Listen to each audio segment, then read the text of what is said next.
Hello भक्तों, राधे राधे। सबसे पहले आप सभी को हरियाली तीज की मुबारक हो। सभी अपने घर में हरे भरे बने रहो, राजी खुशी रहो। हैप्पी तीज। तो भक्तों, आज हम श्रीमद् भगवत गीता का 15वां अध्याय सुनाने जा रहे हैं, तो आप सुन लेना। हे अर्जुन, सुन ध्यान से। गज एक भक्तन महान, एक दवीस सरिसा विशेष, पहुँचा करने स्नान। पकड़ा उसको गराह ने, निर्मल था गजराज। सुनकर गज की टेर को, पहुँचे भव के ताज। गराह को मार तुतर ही, गज को लिया बचाए। इस प्रकार निज भगत की, करते नाथ सहाय। जो मेरे आश्रित सदा, उनका मैं रक्षकपाल। पंचादश अध्याय में इन्हीं कहते गोपाल। भगवान जी बोले, हे लक्ष्मी, संसार असौथ पीपल के समान है, जिसकी पुरुष रूप जड़ ऊपर है, चराचर शाखा नीचे है। वेद इसके पत्ते हैं, जो ये जानता है वही वेद का ज्ञाता है। इसकी शाखा ऊपर नीचे फैली हुई है। सतरज और तम गुण इसकी वाहिनी नसें हैं, जिनसे इसका पालन होता है। शब्द रूप इसकी डालियां हैं, एवं पीछे कर्म रूप में प्रकट होने वाली इसकी जड़ नीचे मनुष्य लोक में और भी नीचे तक चली गई। पर असौथ यानी कि पीपल का पेड़ का यह रूप, इसका आदि अंत और आकार सारी प्राणी के ध्यान में नहीं आता, तथापि इसकी जड़ें गहरी हैं। ऐसे इस पीपल का वैराग्य रूप दृढ़ शास्त्र से काट कर वह स्थान ढूंढना चाहिए जहाँ से फिर लौटना नहीं पड़ता, और साथ ही यह विचारना चाहिए कि जिससे वह पुरातन प्रवृत्ति उत्पन्न हुई है, मैं उसी आदि पुरुष की शरण हूँ। अहंकार और मोह रहित, संग दोष को जीतने वाला, आत्मज्ञान से निरत, सब कामनाओं से दूर, सुख दुख नामक द्वंद्व पदार्थों से मुक्त, ऐसे ज्ञानी पुरुष शाश्वत पद को पाते हैं, जिससे सूर्य चंद्र या अग्नि प्रकाशित नहीं करते। वहाँ मेरे परम धाम हैं, वहाँ जाकर लौटना नहीं होता। मेरा सनातन अंश इसी जीवलोक में जीव का रूप धरकर प्रकृति में स्थिर पांचों इंद्रियों और छठे मन को उससे जुड़ाता है। जैसे वायु पुष्प आदि को के गंध को दूर स्थान में ले जाती है, इसी प्रकार यह देह स्वामीन शरीर धारण करने के बाद जब उसका परित्याग करता है, तब इंद्रियां और मन को साथ ले जाता है। कान, आँख, चर्म, जीव, नाक और मन का आश्रय लेकर वह विषयों का भोग करता है। एक देह से दूसरी देह में जाते अथवा इंद्रियों से युक्त हो विषयों का उपभोग करते हुए इसको मूर्ख नहीं देख सकते, पर जिनके ज्ञान रूप नेत्र हैं वे देखते हैं। यत्न करने से योगी जन इसे देखते हैं, परंतु अज्ञानी यत्न करके भी इसे नहीं देख पाते।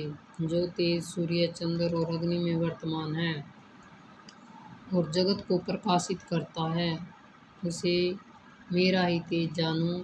मैं पृथ्वी में प्रवेश कर अपने तेज से समस्त भूतों का धारण करता हूँ, और इसमें भरा हुआ चंद्रमा बनकर मैं ही सब औषधियों का पोषण करता हूँ।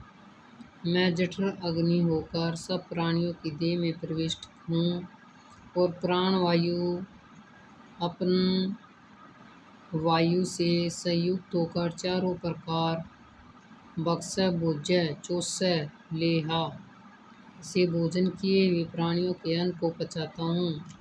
संसार में खीर और खीर दो पुरुष हैं। जितने नाशवानी प्राणी हैं वे खीर कहलाते हैं, और जो शीतल चैतन्य को अक्षर कहते हैं वे अक्षर और अक्षर क्षीर से उत्कृष्ट हैं। इसी कारण से जो लोक और वेद में पुरुषोत्तम जानता है वह सब कुछ जानता है और सर्वतोभावेन मेरा ही स्मरण करते हैं। बोल गीता माता की जय। अभी हम 15वें अध्याय का महत्व बता रहे हैं। उत्तर प्रदेश में एक नौसिंह नाम राजा था और सुभंग नामक मंत्री था। राजा की मंत्री पर बड़ा भरोसा था। मंत्री के मन में कपट था। मंत्री चाहता था राजा को मार कर यह राज्य मैं ही करूं। इसी तरह कुछ काल व्यतीत हुआ। एक दिन राजा नौकर चाकरों सहित सो रहा था। तभी मंत्री राजा को सारे नौकरों सहित मार कर राज्य करने लगा। कुछ काल व्यतीत हुए तब वह भी मर गया। यमराज के पास दूत बांध कर ले गए। धर्मराज बोला, हे यमदूतों, यह बड़ा पापी है, इसको नरक में डालो। हे लक्ष्मी, इस प्रकार कई नरक भोग कर धर्मराज की आज्ञा से घोड़े की योनि में आया। एक सौदागर ने बहुत से घोड़ों को मोल लिया और वह घोड़ा खरीद कर अपने देश को चला। चलते चलते अपने देश में आया। तब वहाँ के राजा ने सुना कि अमुक सौदागर बहुत से घोड़े ले आया है। तब राजा ने उसे बुलाया और कई घोड़े खरीदे। उस घोड़े को भी खरीदा। तब उस घोड़े को फेरा। तब राजा को देखा, उसने सिर फेरा। यह देख राजा बोला, क्या बात है, जो घोड़े ने सिर फेरा? राजा ने पंडित को बुलाकर पूछा कि इस घोड़े ने हमें देखकर सिर फेरा,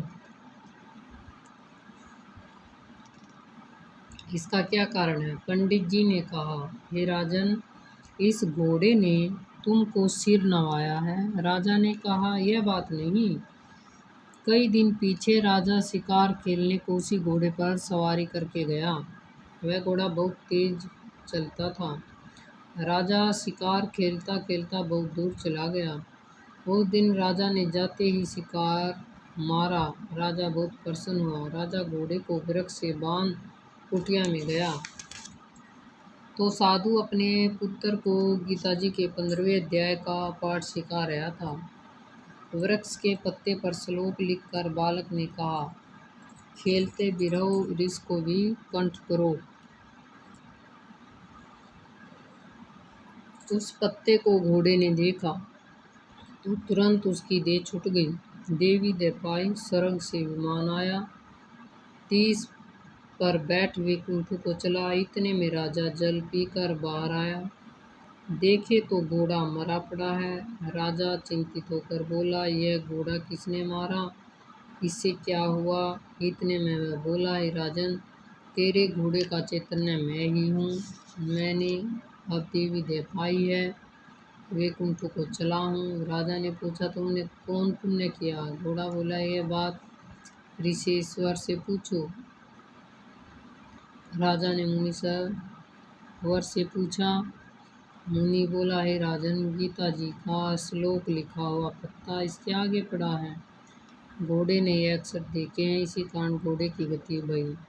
श्री नारायण जी बोले, हे लक्ष्मी, यह गीता के 15वें अध्याय का महत्व मैंने तुमको सुना दिया। तो भक्तों, राधे राधे, जय श्री कृष्ण, जय श्री कृष्ण। ओम नमो भगवते वासुदेवाय नमः। ओम नमो भगवते वासुदेवाय नमः। हरियाली तीज की बहुत बहुत मुबारक हो आप सभी को। अगली वीडियो में फिर मिलेंगे, तब तक के लिए राधे राधे भक्तों।